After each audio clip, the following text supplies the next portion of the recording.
Hello mga mamshi! Welcome to our podcast, Caffeinated Motherhood.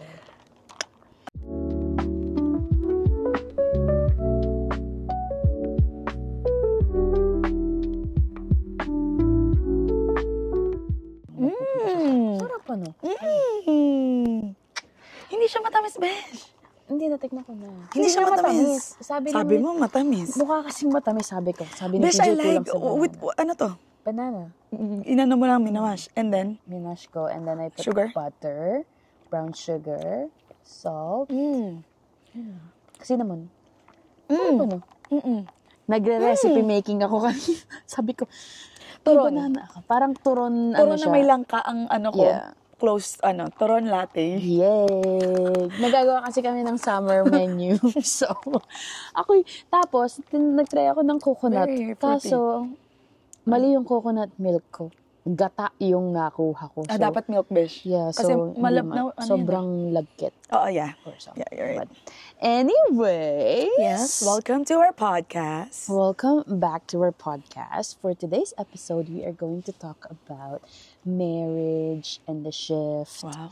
And kung Review. paano ba nag-iba yon from no babies to babies. So, grab your coffees and let's chat. So, ang ating first question, ano yung itsura ng before picture ba namin nung bago mag-baby? Or usually ito siguro makaka-relate yung iba din kasi feeling ko naman, pare-parehas din naman tayo ng nagiging experience bago tayo magkaroon ng anak. Siyempre, hindi may iwasang hindi ma-compare na noon, ganito ako, ngayon, ganito na lang, di ba? So, sa kanya ni TJ, ano yung noon ba, tas ngayon, ganon? Give few examples siguro, just to like... Noon, syempre spontaneity.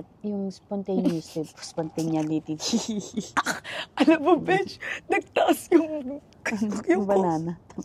paglabas na niya, hindi na siya banana. Kulangot.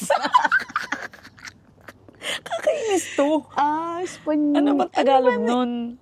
Yung Spontaneous. spontaneous lang kami, di ba? Yun naman lagi. Spawn na lang. Yung mga spawn adventures nyo, syempre yung traveling, iba din, di ba? So, dati very, kami, like parang pag bored kami, gusto mo manood ng movie, titingin ka sa Cineplex, kukunin mo yung pinaka-late, diba? Tapos yun ang anuhin mo.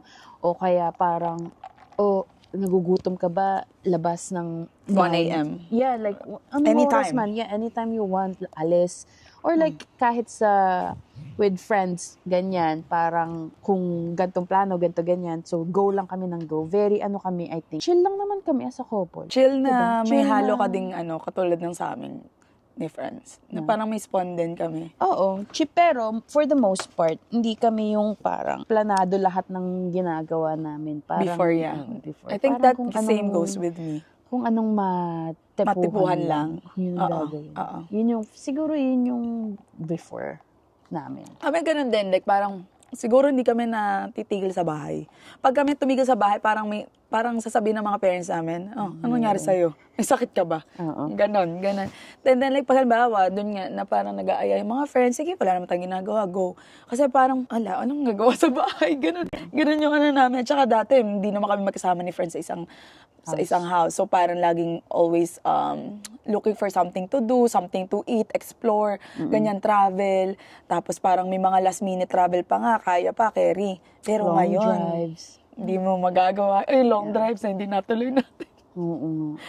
Tapos ayun, tas ngayon, ang hirap na, hindi na, kabaliktaran na, parang naging bumaliktad yung mundo. I mean, pwede din pala, pero meron lang, restricted lang. Kung dati parang spontaneous, ngayon, kailangan planado mo every second of every time. Parang ganun. Also, aalamin mo yung situation. Okay ba weather dito? Okay ba si ganito? Yeah. Yung baby ko. Kasi yung suot ng anak ko, kailangan ganito, ganyan. So, Okay ba na gawin to na kasama sila? Yung mga ganun na. Katulad nung sa travel namin din sa Pilipinas, hindi na rin ako masyadong nakatravel kasi kailangan kong isipin muna sa Xavier bago gawin yung lahat ng yun. yung ba kayo? Parang nung before kayo mag-baby, napag-usapan nyo ba ni Kuya Friends kung ano yung Relationship. magbabago? I pag think, nagka-baby. yeah. Kung hindi. Hindi ka hindi. Ang napag-usapan namin, based on yung parang nalalaman ko o narinig sa iba, sinabi ko kay friends na, okay, pag nagka-baby na tayo, magiging limitado na lang yung time natin sa isa't isa, at saka yung para sa sarili natin, yung wants. Yung parang ganun. Pero yan, napag-usapan namin, pero not in depth. Like parang, Ganyan din kami. Like, very vague lang na pag nagkaroon na ng baby, parang hindi na laging ganto, hindi na Basic bigla-biglaan lang yung mga ano. Pero nga, hindi nga in a way na parang paano ba magbabago? Gets? Yes. I mean, like, kung tatanungin nila ako ngayon, mas marami pa ako masasabi kaysa dun sa, kung tatanungin mo ako before. Sa knowledge ko ngayon, mas marami pa akong pwedeng i-share kaysa noon. Totoo yan. At saka in a way na sa relationship, parang hindi naman masyadong napag-uusapan na parang ang usapan lang is like, kailan tayo magbe-baby? Parang ganun lang, lang no? lagi yung hindi wala yung behind it. Oo, wala yung parang, anong mangyayari pag nagka-baby na tayo? Paano magbabago ang ano natin kapag may baby na? Parang ganun. Parang laging, kailan tayo magbe-baby? Kailan mo gusto mag-baby? So, like, eto, yung shock ng shift about like, when Avery arrived, ano yung parang nag-shift talaga na na-shock ka nung nagdumating si Avery? Siguro ang pinakang... Parang siguro, kumbaga, hindi natin nakitang hindi mo coming. kinita, oo. Eto, laging sinasabi ng tao, pero na-shock pa din ako. Alam mo, Chon? Yung time nyo sa isa't isa, mawawala na. Kasi nung buntis pa lang ako, laging sinasabi sa akin ng mga tao, enjoy nyo na, laging go on dates, ganyan-ganyan. Kasi pagdating ni baby, wala na, hindi na kayo alone, mawawala na sa inyo yung ganyan masyado. So, lagi ako nasasabihan ng ganun, pero parang in the back of my head, parang lagi akong, posible naman na mawawalan kami ng time. Alam mo yun? So, nung dumating na si Avery, dun na parang, yung mga 3 a.m. Yung mga 3 a.m. thoughts ko na parang, oo nga, no? miss ko ng asawa. Parang ganun, like parang gusto ko nang yumakap lang kay TJ, kaso bawal kasi nasa gitna namin si Avery. Parang mga ganun. Tapos paglalabas kayo, sobrang kailangan ng sino magbabantay, gaano katagal. Tapos pag nasa labas kami, hindi ako talagang talaga na nasa labas lang ako, nagde-date lang kami kasi nga iniisip ko, umiiyak ba anak ko? Ang hirap mag-isip na siya lang Na, kasi may plus one na. So medyo nagigilty ako doon kapag sinasabi sa akin ni TJ na I miss us, ganyan. Tapos, kasi nga, yun yung parang sobra ang nag-shift ng hindi ko talaga siya inakala. Sineryoso. Oo, sineryoso na. Kasi sabi, go on dates na, take your... pagod na pagod ako nung 3rd trimester na, parang gusto mo na lang maghilata. Tapos, totoo pala. Ako din, best. Nakita ko, I saw it coming naman, pero parang di ko siguro 100% din sineryoso. I mean, may knowledge din ako na mawawala na kami ng time sa isa't isa. Pero, ina mo ka. Nice. Gusto mo, ilalagay ko dito. Nakakamiss na parang, yung go-on ka lang ng dates. Ngayon nga, recently nga parang sabi ko, tagal namin hindi nag-date ni friends. Although, lagi kaming in-encourage ng parents ko na, okay, ba na kasi magde-date ba kayo? O yung anniversary namin, aalis ba kayo, kakain? So, hindi, sasama na namin si Xavier. Ang hirap din pumili na kami na lang ba dalawa o isama ko si Zizi. Minsan ganun, besh. Alam mo yung parang, siguro kung hindi ko lang isasama si Zizi, siguro sa mga inuman, it's very loud and stuff like that. Pero yung parang minsan nakakamiss na, okay, can we just eat together? Pero like, paano naman si Zizi, kawawa naman pag-iiwan ko. Pero gusto ko rin naman ng time lang kay friends, alam mo yun. So parang, lagi akong may double thoughts sa isip ko na, sige, next time na lang si Zizi. Or, hindi, sumama ko si Zizi. Kasi nakaka-guilty kasi pag-iiwan mo yung anak mo na parang, bakit mo iiwan? Dapat na siya ng family, ng life diba? mo. Oo, ng life niyong dalawa. Pero at the same time, nakakamiss naman na parang, na wala kang iniisip. I mean, I think it's the deciding part. Pero once you're there, parang, okay lang pala kung alin yung piliin ko. Parang ganun. So yeah, that is... Was there a moment you realize, wow, things are different now? Ako ito ba, may notes ako dito nung yung parang na-realize ko, parang kakaiba na to, parang ganun. Nasa kami, scenery na to, nasa bed. Kasi usually, pag nanlalambing yan si friend sa akin, kinikiliti siya. Hindi. Ang kiss ni friends, yung parang pasinghot, ganun din ako. Gusto ko dito, sa neck. ginaganon. Ngayon, nung nakita ko, may isang moment talaga na kinikisan niya si Xavier. As in, dito niya inaanso ko, Hindi na ikaw. bakit di na ako to? Sabi ko, ano ba to? This used to be ako yung nandyan eh. Bakit si Xavier nandyan? Sabi ko, wow, this is so different now. Or vice versa. Na parang ako nang gumaganon kay Zizi. Tapos parang naiisip ko, shit, dati si Franz lang tong ginaganon ko. Parang ganon. And then yun yung moment for me nung sabi ko, wow, things are different now talaga. Ako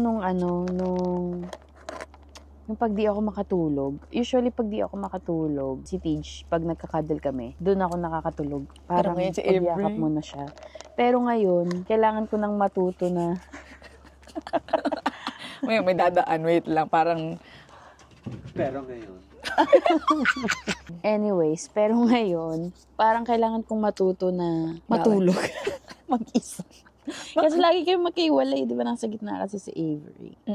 So ngayon, parang kahit di ako makatulog, parang kailangan kong pilitin makatulog ng hindi nagkakadal. Kasi nga... Kay TJ? So doon ako parang, wow, hindi na talaga kami. Kahit yung simpleng ganung lampungan as married couple, hindi na namin magawa. Kasi lagi nasa gitna. Kaya lagi... Yun ang mahirap sa co-sleeping. Kaya laging sinasabi ni TJ, when is this girl gonna go to her bed? Ganyan. Sobrang sarap naman kasing kasiping. Lalo kapag sobrang dikit sa'yo. Alam mo yung iba yung feeling kasi pag nakakadal. Pero tsaka like, amoy. Yung amoy nila. Pero like, gets ko din naman kung saan nang gagaling si TJ na parang nakakamiss nga na kami lang dalawa yung nasa kama kahit anong gawin naming yugyugan. Walang maapektuhang bata, di ba? Dati kay Chewy. Si Chewy lang ang tinatakpan namin. Mahiya ka naman kay Chewy. Ngayon, Diyos ko po, di na kami makagalaw. Diyos ko. Talagang different na talaga ngayon. Pero like, did you experience resentment or imbalance in who did what at home? Who did what? Ganyan. Usually, pag linis mode, laging ako ang minsan pag sobrang pagod lang ako, feeling ko, doon lang ako nagiging lumalabas yung mga negative thoughts. Lahat ng, katulong ba ako dito? Parang gano'n. Parang, arte. Ano ba? A wife ba ako o katulong? Parang gano'n. Parang ako nagluluto, ako naglilinis ng ganito, ako nagaganto, ganyan. So, pag galit ako, or pag pagod ako, usually, doon ako feeling high ang emotions kapag pagod ako. So, doon ko laging nasasabi kay TJ na, maglinis ka naman ng washroom. Ganyan. Kasi usually ako naglilinis ng washroom. Gusto ko kasi yung linis ko. Diba? Kasi iba yung linis ng lalaki. Parang... Kumbaga pag nilinis sila, lilinisin mo din eh. Oo, lilinisin mo din. So dalawa-dalawa pa yung gagawin. So, pag ikaw lang. So, usually, doon lang ako super Tsaka pag pagpapatulog. Yung sa first few weeks mo. Hanggang ngayon. Hanggang ngayon ba, Besh? Akala ko, binibigyan ko na ng si TJ eh. Hindi. Hanggang ngayon, ako pa din ang patulog. Ako naman, Besh, hindi siguro imbalance. Feeling ko, nararamdaman ko na naman na balance kami. Ang natitik off lang talaga ako pag halimbawang may inis siya. Tapos parang pag may sasabihin siya na parang it made me look like I didn't do anything or parang wala akong ginawang kay Xavier. Let's say, an example na parang, ang dami kong utos sa kanya, ganyan. Nagwo-work ako, paano ko gagawin yun kung hindi ko sasabihin sa kanya? So, parang siguro, let's say, nainis siya dun sa mga utos ko, ganyan. Bigla na lang ako maiinis kasi may sinabi na siya parang, teka lang, ako na lang gumagawa lahat na, alam mo yun, hindi naman yun yung wording, pero parang, ganun kasi dumarating sa akin na parang, what the heck, are you telling me na wala akong ginawa dito? Na parang, alam mo yun, yung ganong moment, sabi ko, doon lang ako parang imbalance. Pero sa bahay naman, I feel like nagpapakiramdaman kami. Kumbaga, siya yung nagbote, ako magdadry. Parang ganon. So, parang magaling naman kami doon. Doon lang talaga sa paghalbawang high emotion nga. Nagkakaanuhan na. Nasa isip ko, what the heck, hindi ba ako magaling na ina na parang ito yung ginawa ko, tapos sasabihin ko lang sa'yo kung utos-utos ko, ganyan. Alam mo, inis ako sa mga ganun, Besh. Ako naman, siguro, ang ko rin doon, masyadong nagiging broad yung utak ko. Masyado kong madami, inilalahat ko na, tapos parang, kumbaga, initsupera ko na yung mga good na ginawa niya. Lahat na lang bad yung mga nagkakamap. So, parang laging na-fif yung emotion ko. Kaya lalo ko nabubuisit. Kaya yun. Yun yung mga away-away na yan. Lalo kapag kilos ka na ng kilos, tapos makikita mo nakahilata lang. Hindi man lang, can I help you? Walang ganun. Although kapag pinaplano naman namin na sasabihin ko sa kanya, Tej, tomorrow we got to have, Go power hour. Like, talagang maglilinis lang tayo sa isang oras. Talagang naman siya. Very, siya. Pag lang talaga yung feeling mo, I think pagod lang talaga yung nagka-catch up sa'yo na parang, so feeling mo, ginagawa Tsaka may katulong. mga difference naman din talaga pag sa mga partner, may kakulangan dito sa partner. Diba? Sa inyong part, gano'n lang sa inyo. Sa amin naman, gano'n. Parang, it's a work in progress, I guess, for both of you guys to grow. Lalo kapag sa maintenance, sabi ni TJ, I get that you do the house stuff, but I do the outside stuff. Ako nagtatapon ng basura. Totoo naman. Totoo. Pero hindi mo nakikita yun kasi pag ano ka na eh. Oo, totoo yun. Anyways. Ito, favorite to ni AJ. Itong next question. Guys, hindi ako nag-review. How did communication between you two change after kids? Kasi I know that we've talked about this in few episodes and I know that she's been working on it. Alam ko, tanda ako yun yung wino-work mo about it. Pero like ngayon, after a month or two, I guess. So, ano na yung sagot mo dun sa question na yan? How did communication between you two change after kids? Ganun pa din, guys. Ang inis naman. Alam mo, walang pag-asa. Hindi kasi siya mag-change in a month or two eh. Kasi ang hirap anuhin ng habit eh. Parang hirap i-break. Pero mas better na ako ngayon kasi nga, feeling ko, hindi na ako nag-shutdown as much. Is it because you think of that conversation or like, nag-help ba yung, yung mga pinag-usapan natin or like, oo, tsaka syempre nire-remind ko din yung sarili ko na parang, dapat ganito. Dapat ganito. Or like, pag nararamdaman ko nang nagagalit na ako, nagtatry na ako mag-calm down. Bago ako mag-erupt. Tapos, usually, si Tej, pag galit na ako, hindi niya na pinag-aanuhan sarili niya sa akin. Parang gets na din. Gets na niya, nabibigyan niya ako ng space. Or minsan, di ba sinasabi nila minsan parang, don't sleep when you're mad, ganyan. Sometimes, you just gotta sleep when you're mad at each other. Sa amin it works ganun. Lalo sa, ko na sobrang nag-shutdown talaga ako, wala akong, na-feel bad lang ako kasi feeling niya, sinasabi niya pag nag-shutdown ka, parang hindi ako nag-e-exist. Parang ganun. Parang wala na lang ako sa mundo. Parang ganun daw. Sabi ko sa kanya, pag nangyayari yun, bibigyan niya na lang ako ng space. Tapos, the next day, usually, either magsusorry na ako or galit pa din ako. Maalin na sa dalawa. Pero usually naman, the next day, mas mababa na yung galit ko. Parang nakakapag-isip na ako. Compose na yung Oo. So, medyo nakakaayos na ako in terms of like communication. Lalo ngayon, pag sinasabi niya pag tumataas boses ko, tas nandyan si Avery. Control your emotions. Control your voice. Ganyan. Lalaki daw si Avery na. Nagumaganan. And ayoko din naman lumaki si Buti naman nandiyan si TJ to tell you. Nagalit. Sabi mo, gusto mo ba lumaki si Avery? Galit ka. Kasi yun lang talaga isipin mo lagi. Yun na nga lang lagi pumapasok sa isip ko na parang ayoko maging galit ganon na mami. Tigre kang nanay. Ayoko maging tigre. Gusto ko meow. Meow. Gamyang. Okay. Yung sa amin naman, same thing, yung parang yung sagot ko. Mas more nag-mature after having Xavier. Mas more naging vocal. At saka, like, yung sabi nga niya, yung, siguro, once or twice siguro namin nagawa yun na, yung itutulog. Kasi minsan talaga Yeah, it's okay talaga. Ako, like, minsan, ako talaga, kaya ko. Pero si Friends ang pinakaano sa lahat eh. Siya yung laging nasuyo sa akin, actually. Ako mataas masyado yung pride ko for that. And then, kung maling-mali ko naman, syempre ako na. Pero pag mga simpleng bagay, si Friends lang lagi ang magsusuyo sa akin na parang, hahawakan na lang niya yung kamay ko, kaya mag-uusap kami, ganyan. Iba na yun, na. Ay, iba. Tapos, bababa. May steamy questions ba dyan? Hindi ko chinak yung mga questions. I don't know. But yeah, yun. Communication was, I like where it's going. Gusto ko yung ngayon kesa nung dati. Kasi siguro, matatanda na kami, kaya ganun. At saka yung mga small things na besh sa amin, wala na, na. Usually, like, gagawin mo siyang big pag ngayon palang matanda ka na talaga, tsaka may anak ka na, yung mga ile-let go mo na lang yan. Pero dati, kung yun isipin ko na, hindi na ako mahal niyan. Sabi ko, napaka-ano ko dun sa mga ganong stuff. Okay, was it harder to express how you were feeling and why? That answers our questions. I think, harder to express? Was it harder for you after the kid? Ako, mas easier for me to express kasi we're more mature. Ako parang... Work in progress pa din. Hindi naman siya harder in a way na... What would you call it? Hindi man Hindi, parang, kasi ang pinagdaanan ko nga na postpartum is very high on anxiety ako di ba? Sobrang taas ng anxiety level ko postpartum. So like, expressing sa feelings ko, sobra akong nag-aano na parang, pag sinabi ko ito baka ganito. Mm-hmm. So, minsan hindi ko na nasasabi. Kasi nga, na-over ako na... Like parang na-overthink mo na ganun. Ako mag-overthink. I think.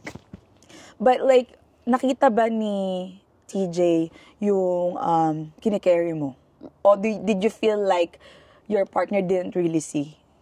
Feeling ko naman nakita niya. Minsan parang, lagi niya ako sinasabi, what's in your mind? Lalo pag nakaganto lang. Kilala ka na. What's in your mind? Anong tumatakbo sa isip mo? Anong nagwo-worry sa'yo? Ganyan. How can I help you? Or like, how can I support you right now? Basang-basa na, no? Pag kunyari, magpapadede na ako, sabihin niya, dadating na tubig, dadating na ganito. Anything else you need, gaganon yun. Parang, tsaka, importante yun, na kilalang-kilala ka ng partner mo. Si friends din ganun yun. Pag alam niya yung mukha kong hindi ako interested, na hindi ako happy, may something is going on sa isip ko. Alam niya, pag good mood, ganyan, lahat. Kaya parang, isa rin malaking tulong yung partner natin na kilalang-kilala tayo kasi hindi mo ba lang sinasabi sa kanila, alam na kagad. At saka gets na nila kagad, right? Yeah. Okay, let's move on to love, intimacy, and reconnection. Pababa tayo ng pababa. Virgin okay. po ako. What did intimacy look like for you after kids, emotionally or physically? Sagot ko na to before then. None. None. Ako yung emotionally and physically, more on emotionally ngayon. Ang intimacy niyo? Oo. Hindi than before. Ang hirap pag may kid. Before? Anong intimacy niyo before? Before, ang intimacy namin, hindi kami super, active. I really. Alam mo, nasa istura lang namin. Pero hindi kami super like, active. Gaano ka-active ang active volcano? Like, once per week? Siguro, twice per week? Oh, that's not even. Like, we can go like a month. Yeah. Without? Ganon. Alam mo, nung dati din, like, knowing friends, I didn't think na ganon siya. And like, throughout the relationship niyo ba, ganon lang kaminsan? Lang siya.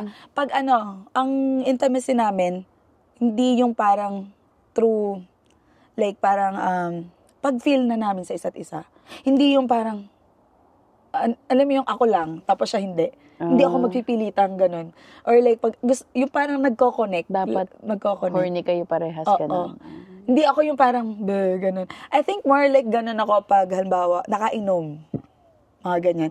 Most of the time. Mas bata pa kayo? Ganun, besh. Ganun talaga. Really? Oh my God. Besh, knowing me, dapat kilala mo ako. Hindi ako... Kala ko lang kay Kuya Franz at least. No. Naging open, hindi ako naging open. Alam mo, guys, out of topic natin, si AJ lang yung... Dun ako naging open sa idea na we can talk about this stuff. Napaka-open kasi nito. Like, Teche, alam mo ba, nag-sex kami nung isang araw. Kasi, nung unang sabi niya sa akin, siya lang yung tanging kaibigan ko nagsasabi sa akin ng gano'n. Okay. Pero sabi ko, parang hindi to normal Pero hanggang sa nasanay ako, naging kasama ko siya lagi, nasanay na pwede palang gano'n, na naging sabihin normal pala. Tinan mo. Siya talaga yung nag-ano sa akin. Good girl talaga ako, guys. Actually, guys, parang sa lahat naman, no? Sino nag-open sa'yo ng ganong idea? Di ba you have someone naman na parang it's okay to talk about it? Meron. Ako, ikaw. Pero, feeling ko sa mga friend group, laging ako ang... di ba? Ano ba? Nagganyan na ba kayo? Parang laging ako ang hayok na hayok sa ganun. Ganon. I don't know. It's so normal for AJ to talk about, like, let's say we're in a group. Ano na ba kayo nung isa? Alam mo yung parang mag-share yung isang person, it's so normal for her to hear that. Pero parang yung world ko noon, parang, I don't want na, napaka-private nun pag-usapan. Pero inopen niya ako na nasa gitna. Kahit si TJ ayaw niya, why did you say that to Sam? Kami ni Sam kasi lagi kami talagang bulgaran ng sex life. Yeah. Laging si TJ parang, why did you say that to Sam? That's so private. Ganyan. Wala, ewan ko. And marunong siyang magpaamin ng mga ganong bagay. Kasi she talks like parang, it's not, hindi nakakahiyang aminin sa kanya. Yung ganon. Very, nakakagaan ng loob mag-open. Oo. Kasi parang, ikaw yung hindi ako judgmental sa ganun. Oo. Siya yung tao na parang, I don't know if, kung inopen sa'yo, parang, okay, parang first time akong tatanungin, I can sense na this girl is, okay lang na i-share ko yung ganun. Yung ganun yung may tono kang ganun yung vibes mo ganun. Yeah. So anyways, yun yung backstory. Galing ako kaya So ano na yung, question natin? Intimacy. Hindi, tinatanong ko lang yung before intimacy. Since pinag-uusapan naman natin ng before and after. And then yun, sa physically, ayun. Pero sa emotionally, mas more on emotionally than physically ngayon. And mas, ko siya, matag dito. Wala naman ako pinipilian kasi hindi naman talaga ako ganong, person. Hindi naman sa nag-hit ako sa mga ganong person. I get, everyone's different. Pero, kung swerte kayo, nag-podcast ako, binulgar ko yung aming patay ako kay Franz. But yeah, we're more like na kailangan mag-match kami. Hindi naman sa kailangan. Just kailangan like, ang vibes nyo. Like, nandun kayo. Hindi pwedeng, gusto ko. Or kaya, siya gusto ko. Parang, alam mo yun. At saka hindi kami maganon. Diba? Wala siya masyadong story sa gano'n. Laging ako ang nagkikwento usually. Sa mga ganun. Sa'yo naman. Ito na, dito na kayo kay Wild. Sa amin, I used to be a wild girl. Naging Lester, but he's still there. Hindi, parang hindi pa siya buhay uli.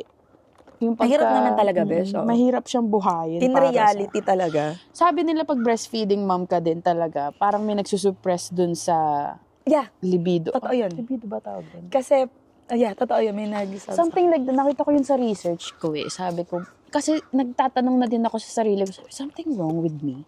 Kasi nga wala na talaga akong ka-interest. Yeah, so intimacy, right? Wala na talaga. Like, yung kiss, hug, yung mga ganun. Okay lang. Pero like, kung sasabihin mo sa akin na makikipag-sex ako tonight, it's parang ang hirap. Lalo na the first few months. Yeah, like, parang wala talagang burado. Umalis na yun. Parang, paano ba yun? Paano ba bumuka ang legs ko? Parang gano'n. Parang siya lumiit best dun sa utak mo, no? Galing. Hindi na siya importante. Yeah. Kumbaga.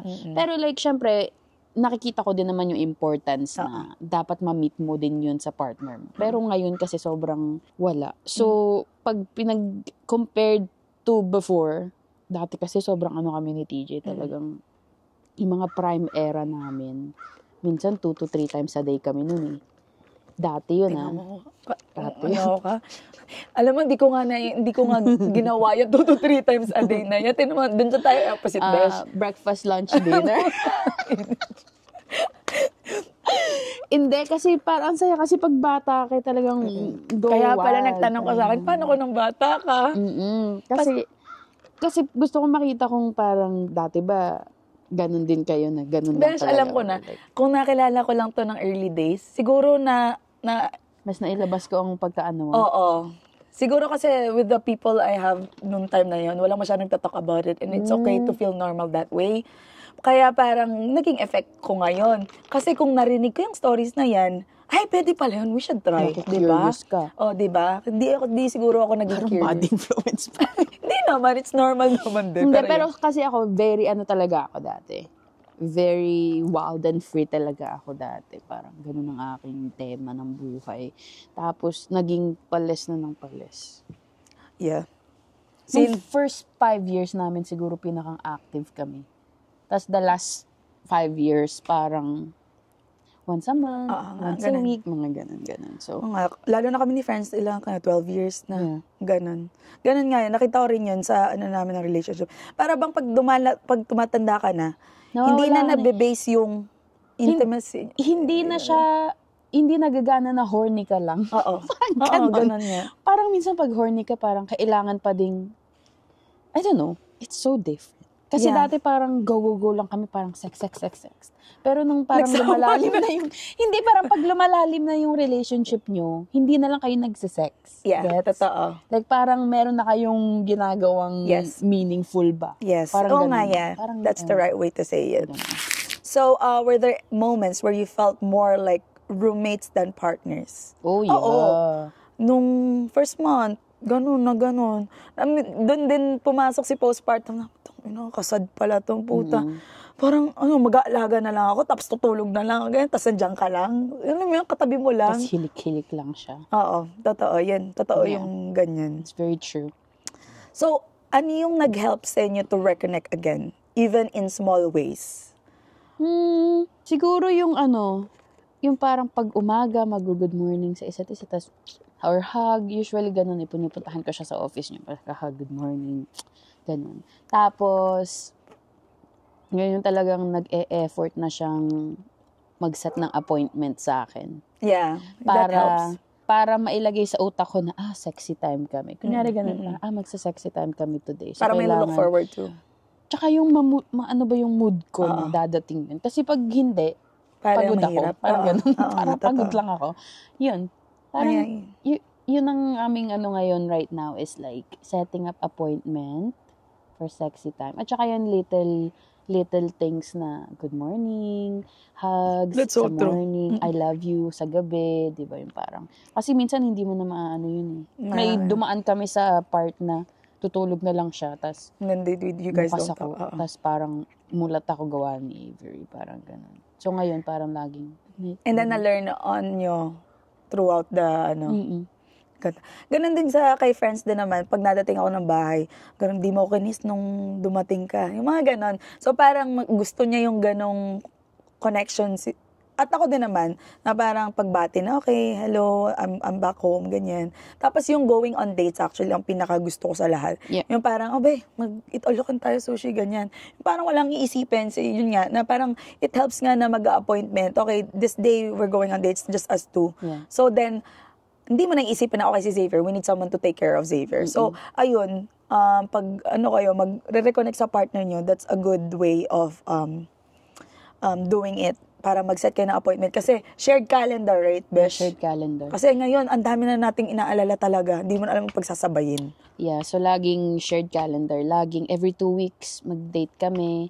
Every month, ganyan. Pero syempre nakakaano din. So, minsan talagang kailangan schedule. Totoo. So, paano, how did TJ help you change as a mom and partner? And a person, I mean. I think, sinabi ko na ito dati. Nung sila kasama, no? Hindi, parang tayo, nanganganak ka pala nun. Kasi napag-usapan namin, why do you love this person? Nagiinuman kami nila Kuya Vince nun. Tapos parang nagtatanungan kami, bakit mo mahal si ganito? Bakit mo mahal si TJ? Si TJ parang talagang siya ang nag-ground sa akin. Kasi kung binabalik hindi ako, ka ba sa ano? Parang binabalik niya ako, ginaganon niya ako. Kasi kung hindi niya gagawin, parang lilipad talaga ako. Kasi sobra ako mag-isip. So parang as a partner, talagang siya yung nag-ground sa akin. Siya lagi nagre-remind sa akin na everything's okay. Like parang... Hindi ko ngayon nakala magtatagal kayo eh. Talaga? Ako din. Actually. Tanong mo, mukha talaga ka. Ikaw din pala. Hindi kasi, I don't know, common knowledge naman to na ako ang nangligo kay TJ, diba? Oo nga, pero actually, parang nasa proud isip. naman talaga kasi si TJ yung na ako nakita ko talaga nangligo yung ano nila, ang gulo na ito. Sabi ko, nag-stay si TJ dito. At the back of my head. Pero kasi parang, magaling ako sa... nagalingan kasi, kaya yun. Hindi, parang ako din, parang sabi ko, grabe. Tapos, isipin nyo pa to guys, si TJ ang aking first and last boyfriend dito sa Canada. Totoo yan. Oo. Ay, may square. okay, yeah. So, parang sa akin, very talagang balancing kami talaga ni TJ na parang baliw ako, kalmado siya. Very patient kasi ni TJ. So, a good match. Yeah. So, siya ang nagbibring ng high ko, lagi niya akong binababag, ganun. Pag ako'y sobrang uliro, siya ang kumakalma sa akin. Parang ganun. Yes. Sa akin naman, ang kay friends naman, as a mom and a person, galing niya kasing napaka number 1 supporter ko yun si friends. Lahat, susuportahan niya ako sa lahat ng bagay. I think lahat ng camera ko ba siya ang nagbili. Laptop ko siya lahat ng nagbili. Kasi alam niya, nag-vlog ako. Pag sa dance, suportado niya ako sa mga practices. Siya pa yung nag-encourage sa akin na magsayaw nga dun sa function the last weekend. So parang yun naman pinaka-grateful ko kay friends na parang binring out niya yung dati ko, kahit na busy ako maging mommy, na parang binabalik niya pa rin ako dati. Oo, binabalik pa rin niya ako dati sa old self ko. And he would always remind me na mag-rest. Alam mo, yung parang rest siguro sa utak, ganyan. So yun yung parang change ako ni Franz that way na parang pwede palang mangyari yun. At saka, you can be both. Oo, you can be both. And then like parang yung maging ka sa sarili mo. Yung ano man tawag doon, Besh? Yung prioritize mo sarili mo? Yung hindi mo laging dinidiin yung sarili mo. Ano nga yan? Lenient ka? Or like parang you give grace to yourself. Oh, okay. Hindi yung laging, ay mali ko to. So parang nire-remind niya ako na you're doing good. Like parang don't overthink. Kasi minsan nawawala din ako eh. Like parang nag-overthink din naman ako once in a while. Di naman ako yung parang lilipad ka. Oo. Parang ako, parang evil. Minsan kailangan ko ng friends. Kailangan ko ng someone to tell me that. Kaya yun. Yan naman yung kay Franz. So, how did he adapt to the change that came with parenthood? Si Tinch. Paano ba nag-adapt nung nag-parent? I think like, ang sa akin, si Franz, pinag-aralan niya yung mga things na hindi niya alam before doon sa ginagawa kay Xavier para matulungan niya ako in the future or like matulungan niya ako in everyday at mawala sa akin yung job na yun once in a while. I think doon nag-adapt si Franz na parang back to basic, ito gagawin mo sa diaper changes, ganyan. And then pag paano, like nag-a-ask siya ng question, ano bang pwedeng gawin ko, paano ba to, ganyan, paano mo ko may help. Doon siya change din. At saka sa pagiging stay home. Oo nga, feeling ko nga sobrang sa adapt gala. na yun. Kasi work from home siya. Ang hirap maging work from home ka tapos hindi ka lalabas sa buong, gala siya. Yeah. Parang syempre, nabobordo din yun. Gusto rin ng parang air. Parang ganun. So parang, hindi na siya laging nagkikrave ng labas. Ngayon, parang kaya na ng... Homebody na siya. Ready yun na talaga for a house. Love it. Si TJ, ganun din. Parang pinakang ni TJ is... I think yung patience, Besh. Yeah. Yung patience niya both sa akin at saka kay Avery. At saka yung simpleng diaper change. Sa lahat ng diaper changes, siya lagi talaga. Oo nga. Like, kahit mami ko nga, binabash ako kasi sabi, bakit lagi si TJ nagpapalit ng diaper ng anak mo? Parang lagi akong ginagana. So, like, one less thing na yun na kailangan kong gawin, which I appreciate, kahit hindi ko laging sinasabi sa kanya na very thankful ako sa mga diaper changes na yan. At saka, yung, kumbaga, parang, yung rest niya, kung ano na yung rest niya ngayon na daddy na siya, kumbaga, like, before, di ba, after 9 to 5, pahinga na siya. Ngayon, after 9 to 5, daddy mode naman siya. So, like, parang, nag-a-adapt siya in a way na parang, hindi siya wala akong narinig sa kanyang resentment na, you always do. Oo, parang, hindi na ako makapagpahinga. Yun ba, Besh, yung nag-stood out sa'yo sa kanya? Ano yung feeling ko, yun naman sa akin. Yung, na parang, go. Wala go lang siya. Wala akong naririnig na reklamo sa kanya. Kahit kung ako yun, kung babalik ta rin ko ang namin. Feeling ko magreklamo ako. Parang ganun. Si Tej very, lang siya. Ginagawa niya lahat with, masaya lang siya. Genuine lang, ganun. Kahit, kunyari, after work, si Avery na ang asikasuhin niya, wala kang maririnig na parang, magpapahinga lang ako 5 minutes. Kahit ganun, wala. So, yun ang sa akin, nag-stood out na parang, wow, hindi ko in-expect. Ako din. Ganyan din yung sa akin, yung after ng work ni Franz, kasi may part-time ako. Siya yung naging nanay ni Xavier talaga. Like, parang mother, like, lahat siyang gumagawa, paliko, kain. Ako, assist lang ako kasi nag-work ako ng part-time eh. So, parang yun talaga yung nag-stood out sa akin. And like, having a partner like that, grabe yung thankful ko. Kasi parang, ang hirap sa mga nanay na walang ganong, ikaw lahat eh. Hindi mo kayang gawin yun ng ikaw lang. So, blessed nating dalawa na parang may ganun tayong partner na nakakaintindi ng hirap natin. Yeah. Or like nakakagaan sa isipin din once in a while. Okay, have you and your partner done anything intentional to work through the hard stuff? Given communication. Yeah. Communication. Parang yung pag inaano niya ako. Communication niya. Kasi hindi naman malalaman niya ng bawat isa kung hindi niyo pag-uusapan. At saka pangit din yun, hindi niyo i-discuss. Kasi para sa future, makaka-help din yun to reference, okay, ganito nangyari before. Then I should just work on it and like, the next time na mangyari, hindi na ganito yung makakalabasan. Exactamente. Okay, this is a 2 last question. How has your relationship grown stronger because of parenthood, even if it was hard? How it grown stronger? I feel like yung hardship and like yung mga challenges along the way, yun yung parang main cause kung bakit nagiging strong ang mga parents and like yung marriage. Kasi you guys chose each other. Like hindi mo siya iniwan, nag-commit ka na may baby, na kahit may mali siya, may mali ako, pinili nyo pa rin maging maayos na isang parent sa isa, tsaka isang wife or husband sa inyong partner. Thank you nyo sa akin. I think ganun din, parang pag nagka-baby talaga, parang siya talaga yung magsistrengthen ng for better. For better, for worse, till that do us part. Parang ganun eh. Parang, kasi minsan talaga love is not enough eh. Parang minsan talaga nakakabuwisik talaga partner mo. Talagang, Hindi naman talaga. hindi talaga siya Hindi enough ang picture perfect. love Hindi lang. enough ang love. You have to always choose that person at the end of the day. Kasi kung hindi nyo pipiliin yung taong yun, kaya nga may nagdi-divorce eh. Parang ganun. Kasi you just stop choosing each other. Diba? Kasi minsan mas madaling mag-walk away na lang kaysa piliin mo uling intindihin, tanggapin, mahalin yung taong kasama mo, diba? Hindi enough ang love Hindi lang. enough ng love lang. For me ha, I don't know. Parang, I think it makes sense. yeah. Bish. Kasi parang, You have to learn to commit though. yeah, And then, commitment talaga is key. And to be able to commit, you have to choose that person. Kasi kung hindi mo pipiliin because yung you taong love yun, that person. yeah.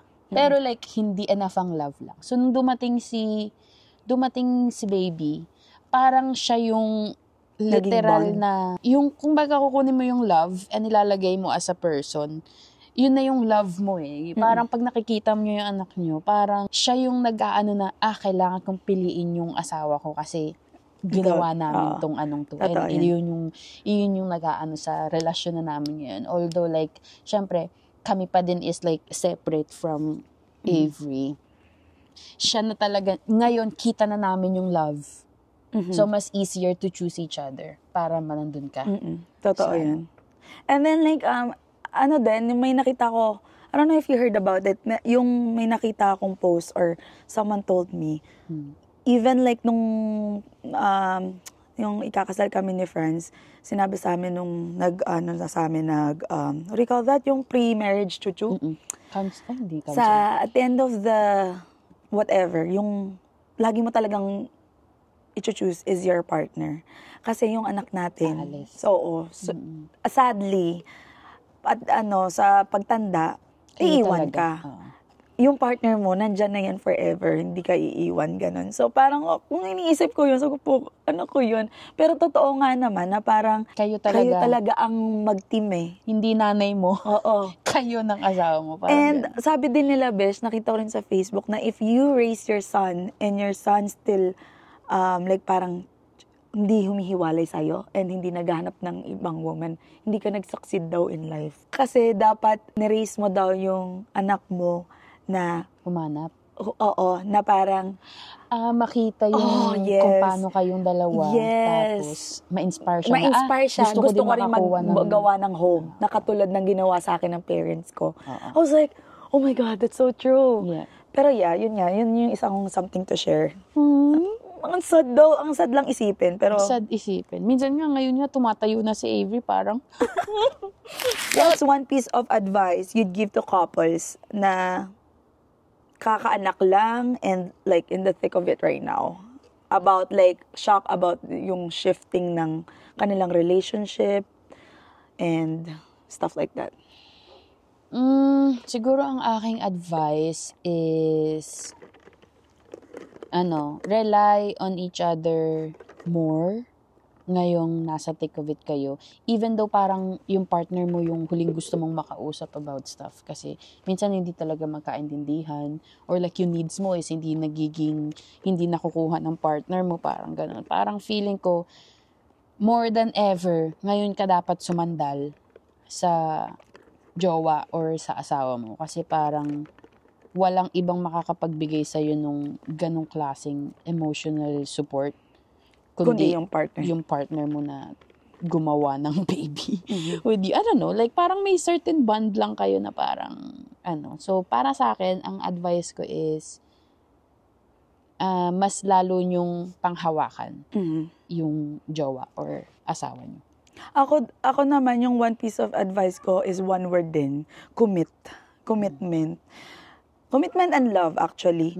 Sa sinabi nga ni AJ kanina, always choose each other. Kasi, parang, let's say, there's gonna be times na parang magiging resentful kayo sa partner nyo. Pero at the end of the day, sila lang talaga yung partner niya partner ng buhay nyo. Kumbaga, pero, commit. Ganun lang. Pero pag pagod ka na, go. Hindi mo na kaya, go. At least nagawa mo yung best mo. Pero, it will get better kung nandun kayo sa parang, diba, mahal pa ba ako nito? Hindi na ako tinatouch nito. Alam mo yung ganon. Dumaan din kami sa phase na yan. And, ako dumadaan pa din kami sa phase na yan. And it's normal to like feel that way. And ayun, love lang. And or find other ways to show love sa partner. Kahit and hindi, communicate. Intimate. Kasi parang meron kasing iba na love language nila talaga is physical touch Oo, totoo. So, feeling ko si TJ physical touch parang some physical, parang iba-iba kasi gusto niya. Pero like, meron din may giving gifts, diba? Ngayon, parang hindi na siya acts of service. Gusto niya din. Physical touch. Parang ganon. Parang minsan sinasabi niya, hindi mo na ako love. Kasi hindi mo na hinahawakan si Junior. Parang ganon. Kala ko si Ever yung puta. Hindi, parang, I don't know. Parang, I should ask, hindi mo ba alam love language? Hindi, alam ko yung love language. But I think, nakalimutan ko na answer ni Friends about sa, feeling ko si TJ. Ano ba love language mo, best? First one? Ako, acts of service. Second? Second, affirmation. Which is yung parang... Oh, you're doing so good. Kaya. Ganun. Tapos, ang pang-third ko is gift. Pag binibigyan First ako ng regalo. top 3 ba yun? Ganun? Hindi naman. 4, di ba? 5. Okay, ano pang-4 mo? Feeling ko Wait right now, ano pa ba yung isang nakakalimutan Nakalimutan ko na yung 5 eh. May Alam isa ko, pa 4 lang. Pero nakalimutan ko isa. Pero physical touch is pang sobrang baba. Wala talaga akong gana ngayon. So, Ako din, yung pinakauna sa akin is, oo nga, parang katulad din sa'yo. Acts of service. sabi ko, ano yung una ko? Acts of service, and then, medyo pantay si affirmation at giving gifts kasi na-appreciate yung dalawa as in. And then, yung physical touch pang 5. Pero yung hindi ko alam, pang-4 is, guys, kayo na bahala. Isa sabihin nyo nga sa comment. Hindi ko maiisip right now. Anyways, ayun na nga. Alam mo, Padilim na. Padilim na. Hindi nyo nakita sa camera, pero padilim na. Anyways, yun na yung aming topic for today. Kayo na bahala kung sino yung pang-4 na yun. Yeah, ano ba pang-4 na? Anyway, ilalagay ko na lang yung pang-4 kapag na-edit ko na to, guys. Actually, hindi talaga na gumagana. Pero, that is all for our episode. And also, we're having a pop-up. Oh yeah, we're having another pop-up. Either second week or third week. Umano na. Dapat first week ng August. Kaso naging second week na ngayon. Ngayon, we're eyeing for second week of August. Nagkikreate lang kami ng other menu. Yeah. Everyone's asking actually for the next pop-up. Yeah, so different menu. Nagkikreate kami ng different menu right now for summer. And then, we'll make a post about it. Yes. Hopefully by next week may post na kami kung kailan para save the date. Yeah, save the date lang dun sa mga gustong pumunta. Yes. Yes, and that is all for today's episode. Yeah. Thank you guys for listening or watching. Follow our social media, Instagram. Meron na tayong 35,000 subscribers sa YouTube. Talaga? Sa atin magwa 100,000 na yung sa Instagram. Malapit na mag 100,000 sa Instagram followers. So, i-share nyo na to sa mga momshi. Yes. Magiging momshi pa lang. Or, wala lang. Yung mga friend nyo lang na gusto lang chumika. And come to our pop-up soon. Yeah, come to our pop-up because we are brewing something different. Yummy. Summer. Anyways, that is all for today's episode. We'll see you guys on the next one. Bye! Bye!